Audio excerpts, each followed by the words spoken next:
Hello everybody, welcome back to my channel. I am Gebo the Shaman, and today we are talking about Venus in the second house of Scorpio for a Libra Ascendant. So we're talking about Venus in Scorpio in the second house for a Libra Ascendant, and why am I choosing to do Venus in the second house? Well, or Venus, talk about Venus for Libra. Well, Venus, the important thing to know about Venus is that it is called the Lagnesh. So for Libra Ascendant, that's basically called the Lagna. The Ascendant is called the Lagna, or the rising sign, and the Lagnesh is the Lord of that sign. So it is the Lord of Libra, and it's placed in your second house. So we'll be doing a complete video series about the Libra Lagnesh in all the houses and all the signs. So I just did Libra Lagnesh in Libra in the first house yesterday. So for this one, we're talking about Venus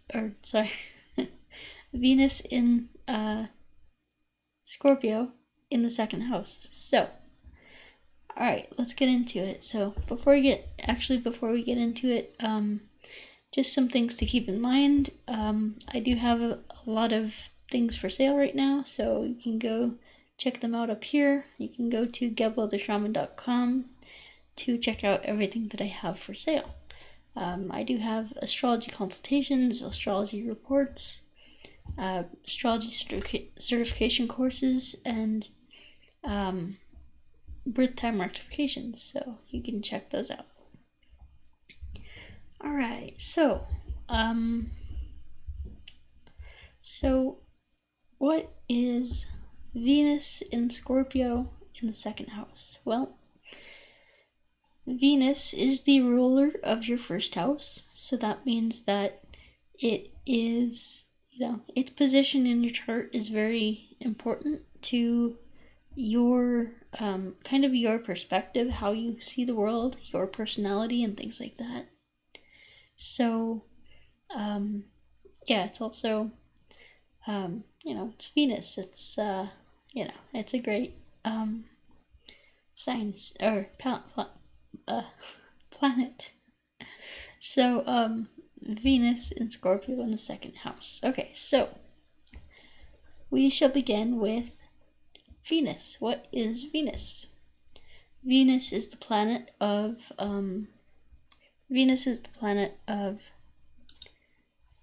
love, beauty, sexuality, wanting to have, material things. It's a very materialistic planet. It's all about love, beauty, romance, sexuality, art, creativity, music, dance, fashion, a bunch of art stuff, and it wants to, Venus, or Shukra is the Vedic name for Venus. So Venus wants to go into the material world and indulge and enjoy, because this is a beautiful illusion. Or at least it can be. I know we've all had our fair share of, crappy things happening to us, but Venus wants to indulge in the illusion and indulge in having, the best things in life, the luxuries of life. And Venus is your sex life, your love life, your the things that kind of Venus is all about experiencing the pleasures and beauties and fine dining and luxury and things like that. So then we have the second house. So what is the second house? The second house is the house of your savings. It is it's your face.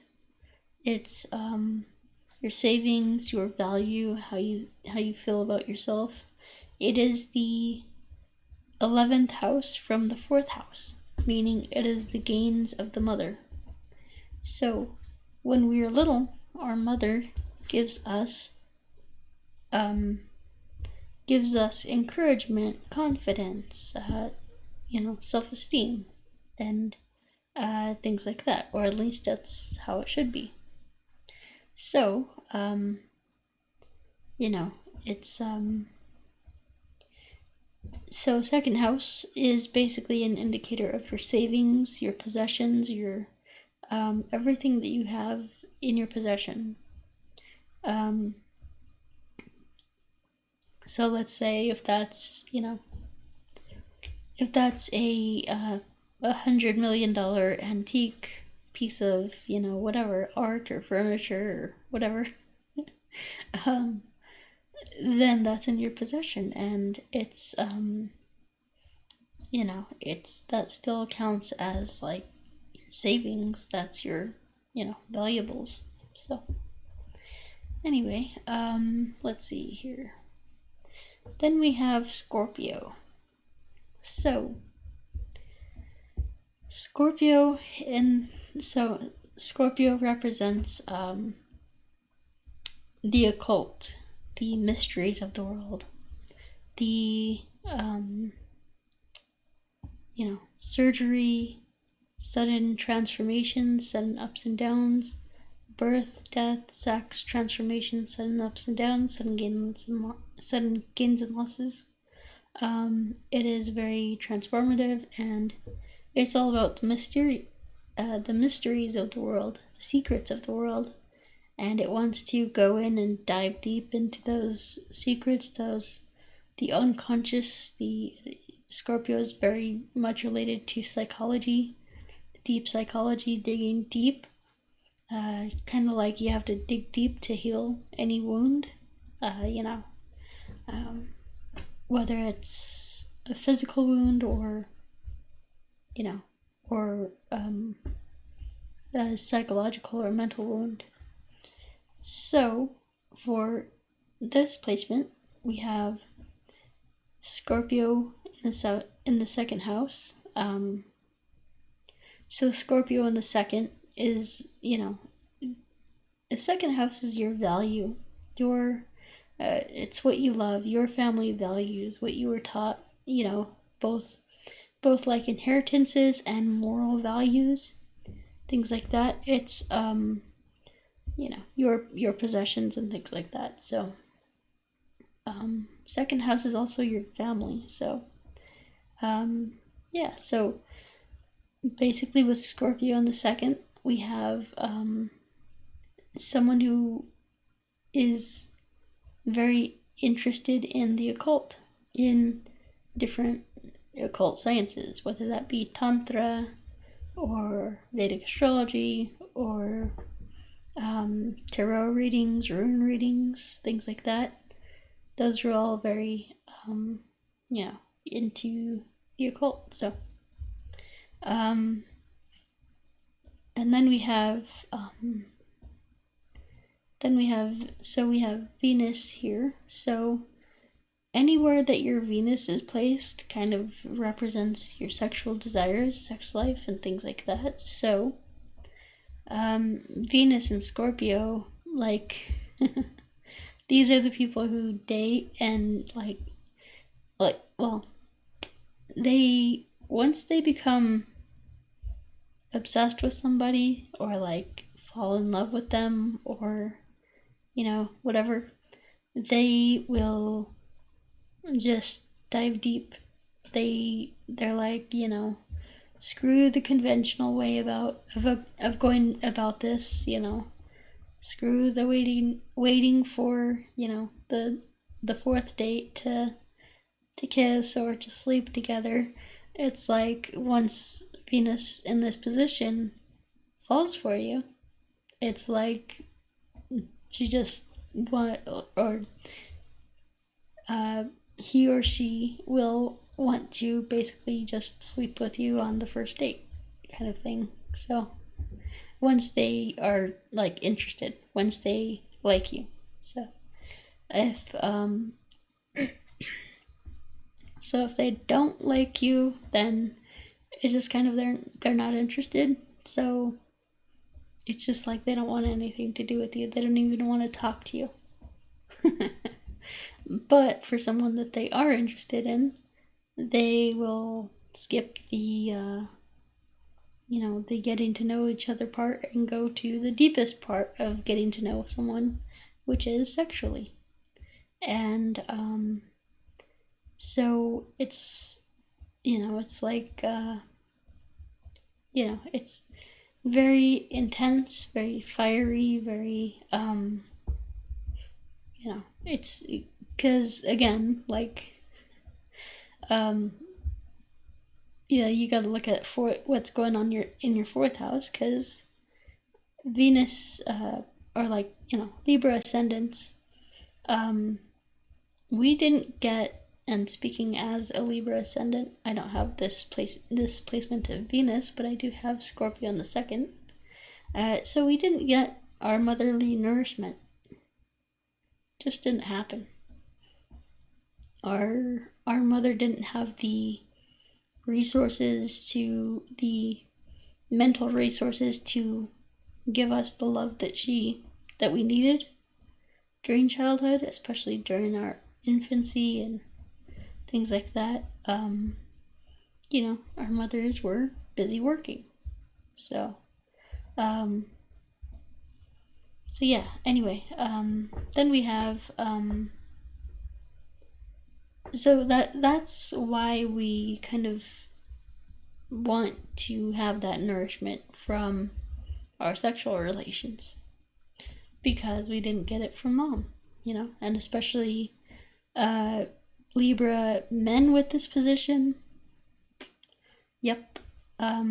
Libra or Venus is your wife. Basically, it's a indicator of your partner, your wife. So yeah, this shows that your wife or your partner, if you're a man, could be very into the occult, very into spirituality, tantra, and a lot of people have a lot of different misconceptions about what tantra really is. Maybe I'll do a video about that. But yeah, it's it's all about just getting that that sense of nourishment and met, because it's so. And then especially Mars controls this sign, Scorpio. So if you look at your seventh house, Libra or Aquarius, what am I saying? Aries in the seventh, if you're Libra ascendant, with Scorpio in the second house, with Venus in here. Your seventh house is very much connected to Mars, as well as your second house. So yeah, that shows a lot of energy and passion here. So yeah, I guess that's about it. I think so. We talked about second house, Scorpio, and Venus. So yeah, someone with this with this position, you probably have a lot of like belongings, like items, like you just collect stuff and just wear it once, especially if you're a woman.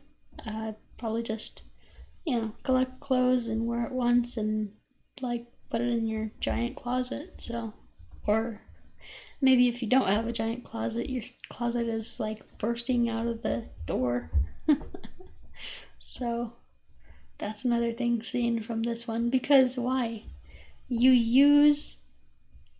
Because you are not, here's a secret, because you are not feeling good and satiated, emotionally satisfied, or psychologically okay, you then may have a shopping addiction. You may just shop a lot and just like think that that's gonna solve your problems and things like that, but it doesn't. So, also, you might have a sex addiction because, it's the same thing. It's like, anything that's going on with you psychologically, you could use sex or shopping to kind of get your mind off those things. So, something to be aware of. All right, guys. So, I think, let me see how I am on time. Yeah, I think I'm done here. So, anyway, guys, thanks for watching. And if you're interested in getting a Vedic astrology reading from me, you can go to gebotheshaman.com. And I have Vedic astrology readings. I have career readings, relationship readings. I have my astrology certification course.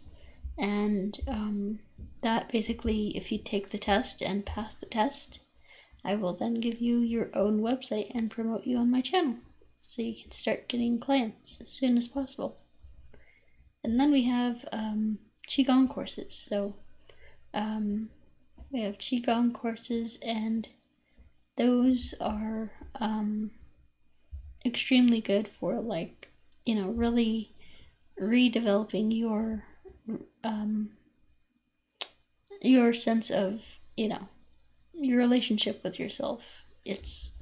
You're basically meeting your own needs and satiating yourself through those practices and feeling like it just calms the psyche and things like that. So it's very good. All right, and then we have the birth time rectification. So if you don't know your exact birth time, then I would highly recommend that you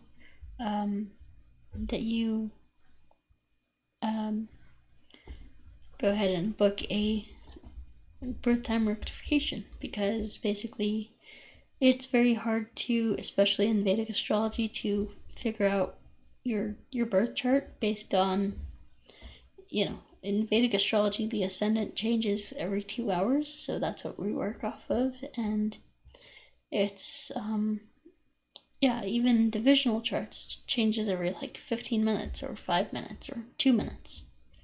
So it's very important to, if you're interested in Vedic astrology, to have that accurate time of birth, because it's just really important to, because of, you don't want someone to give you a wrong prediction or something like that. So anyway, then we have the rune readings. So I'm gonna grab a drink of water, or drink of kombucha.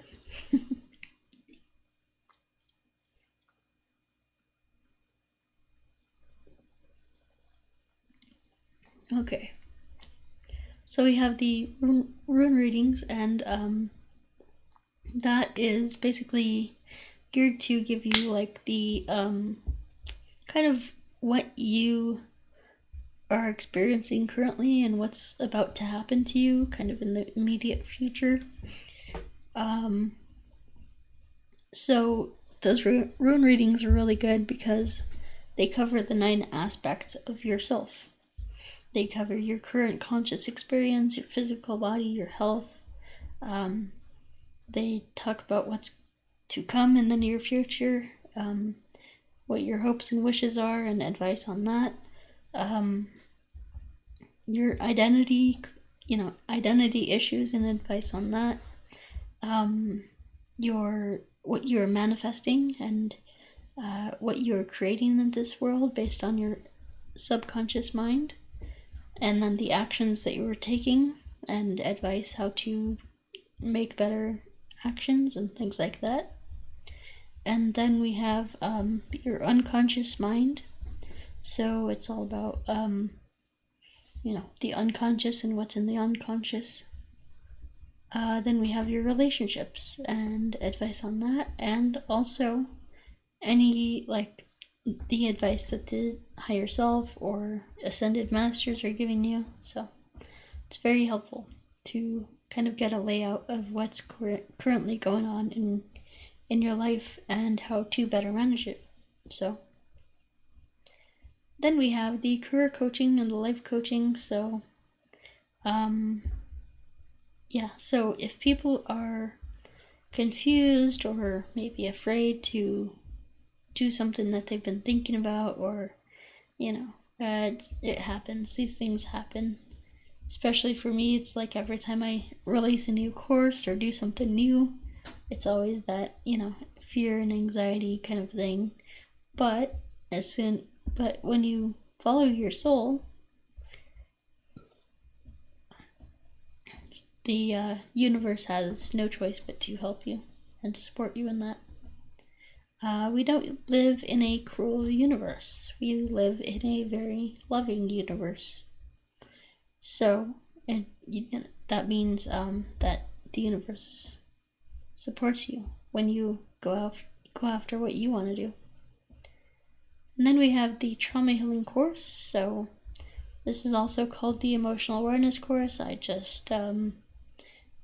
need to work on that more, but it's coming in the near future. So anyway, then we have the trauma healing, or the the distance energy healing sessions with me. Those are very good. A lot of people think that the distance energy healing is for physical stuff, and it is, but it's also for